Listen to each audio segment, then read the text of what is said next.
To me, what I'm hoping happened here is that you're going to get some independents and some moderates and some apolitical types who aren't really into the details of what happens inside politics, and they watch the RNC convention and they see, wait a minute here, Donald Trump and the Republicans don't seem to be fitting the narrative of the caricature that's being created by them. And from all my social media friends, from the Twitter accounts of my favorite Hollywood celebrities, and from all the people on CNN and MSNBC, because they've told me that the Republican Party is nothing but a bunch of old white men, and they're a bunch of racists and xenophobes. And wait a minute here, here's Donald Trump welcoming and participating in an immigration ceremony, naturalization ceremony.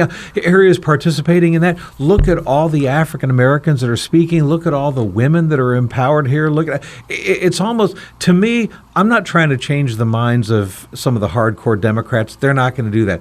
But there's got to be some independents out there, and especially some of those soccer moms that tend to lean more Democrat, that are looking at this and going, all I know is, I don't watch Fox News, I don't listen to right-wing talk radio, but I thought I'd tune into this, and Donald Trump and the Republicans don't seem to be who everybody has painted them to be. And it just seems to me that maybe that's the big win that comes away from this, and Trump peels away some of those independent voters.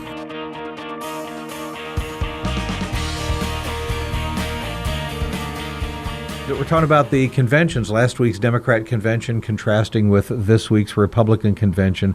And Neil, some of your thoughts on the imagery that independents are seeing when they tune into the Republican convention and they see, wait a minute here, I've been told Republicans are all about rich white people, they're racists and xenophobes, yet what Donald Trump and the Republicans are putting on display is not fitting that narrative. Might this actually have an effect on at least some independent voters? Yeah, definitely. But I also think that a lot of them already know this. In other words, it's only being reinforced by what they're watching play out during the two conventions. But I think that, and there was a Cato Institute poll that said something like 62, nearly two-thirds of American people are afraid to share their political views, right, which leads me to believe that other than the liberal progressives who will, continue to talk about what they think needs to happen to destroy America and start all over again, or the conservatives who are willing to say, hey, you're not going to take America away from us. This is the nation that we love. The democracy, the thing works. This constitutional republic has been effective. Sure, we've got our problems, but we need to change it. But somewhere in the middle are all of the people going, what's the truth? What's actually going on? And if, one of the things that, just an impression that I would share regarding the conventions is it didn't seem like that the Democrats were trying to say that Donald Trump isn't a guy who keeps his promises.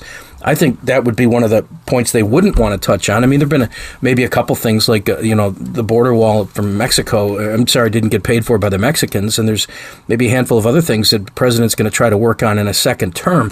But he's got a list a mile long of accomplishments as president of the United States. And I think that trickles down to like small business owners, people of faith, people in middle America, that whether or not they voted for Trump in the first place, they've got a sense that the America they grew up in is the America that they love, and that they're not, on board with all of where this is headed with rioting in the streets. This isn't okay. So anyway, just an observation, but I think that you're right, Bob, or, whatever. I think it was you that was talking. I forgot. But, just that people there in the mushy middle are not stupid. They can think for themselves, and that was one of the themes that came up last night. I'd love to say more later. But anyhow, I just think it's going to play out in favor of the Republicans.